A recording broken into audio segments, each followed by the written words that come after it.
Ryanair has been given a deadline to arrange compensation for the 700,000 passengers that have been affected by a raft of cancelled flights, or it could face legal action from the Civil Aviation Authority. The Irish budget airline, which has cancelled 20,000 flights between September 2017 and March 2018, has until 5 p.m. BST on Friday 29 September to communicate to affected passengers they are entitled to be rerouted with another carrier. The CAA has also instructed the airline to publicly state how it intends to reimburse expenses, such as meals, hotels and transfer costs incurred by passengers as a result of cancellations. The Dublin-based carrier has also been told it has to commit to help passengers who are misled into choosing an unsuitable alternative to their cancelled flight.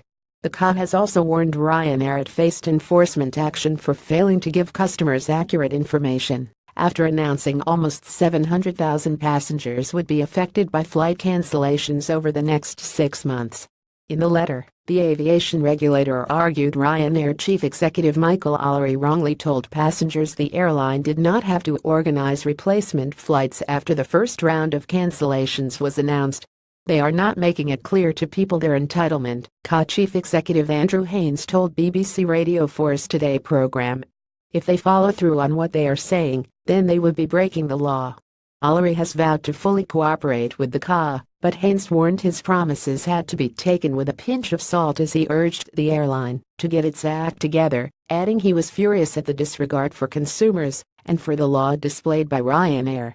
They told us that last week and yesterday they continued to put out information that wasn't accurate and was misleading to people, so I take that statement with a pinch of salt, Haines said. Let's see action, not words. Meanwhile, according to ITV, an internal memo allegedly instructed call center staff to offer to reroute passengers with other carriers, provided the price did not exceed 3 times the value of the original Ryanair fare. Consumer group which strongly criticized the document, arguing there was no legal basis for the figures. Ryanair appears to be plucking figures out of thin air as there is no legal basis for the arbitrary figure they've said which managing director Alex Neil. The law says passengers must be rerouted, and there's no specified limit on cost. This yet again highlights the importance of the action which the Civil Aviation Authority has started. It must force Ryanair to immediately change its behavior and comply with the law. Ryanair said it was surprised by the comments from which, and CAA's EU Reg 2,612,004 requires customers to be offered reasonable rerouting or rerouting under comparable transport conditions. Ryanair tries to accommodate such reasonable rerouting requests using a guideline only of 3 times the original airfare, the airline said in an emailed statement. This compares favorably with EasyJet's stated policy, which limits the cost of alternative transport to be within the price range you paid for your original return flight, or as close as possible. British Airways' stated policy says only that its disrupted customers will be booked onto another British Airways flight with no reference to alternative transport. See attached.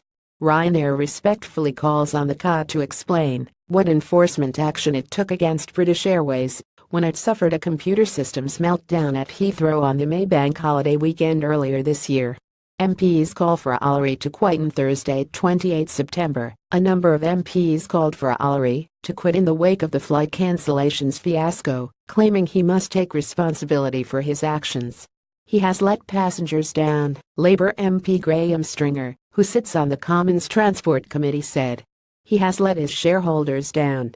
Nobody can continue with that level of failure. His stance was echoed by Ed Davey, a former cabinet minister for the Liberal Democrat, who called for radical changes to be made within the Irish Airlines hierarchy. Given the misery inflicted on tens of thousands of passengers, heads need to roll at the very top of Ryanair, he added. O'Leary also came under fire from former Conservative Transport Minister Stephen Hammond, who said Ryanair needed to understand the concept of corporate honesty and show the public contrition. If they do not, Mr. O'Leary must be made to consider his position, he added. Meanwhile, the airline has also published a list of all the cancelled flights from London Stansted Airport between 1 November and 24 March, as well as flights that have been cancelled from other UK airports over the same period, and of the 34 routes to be affected by the winter schedule change.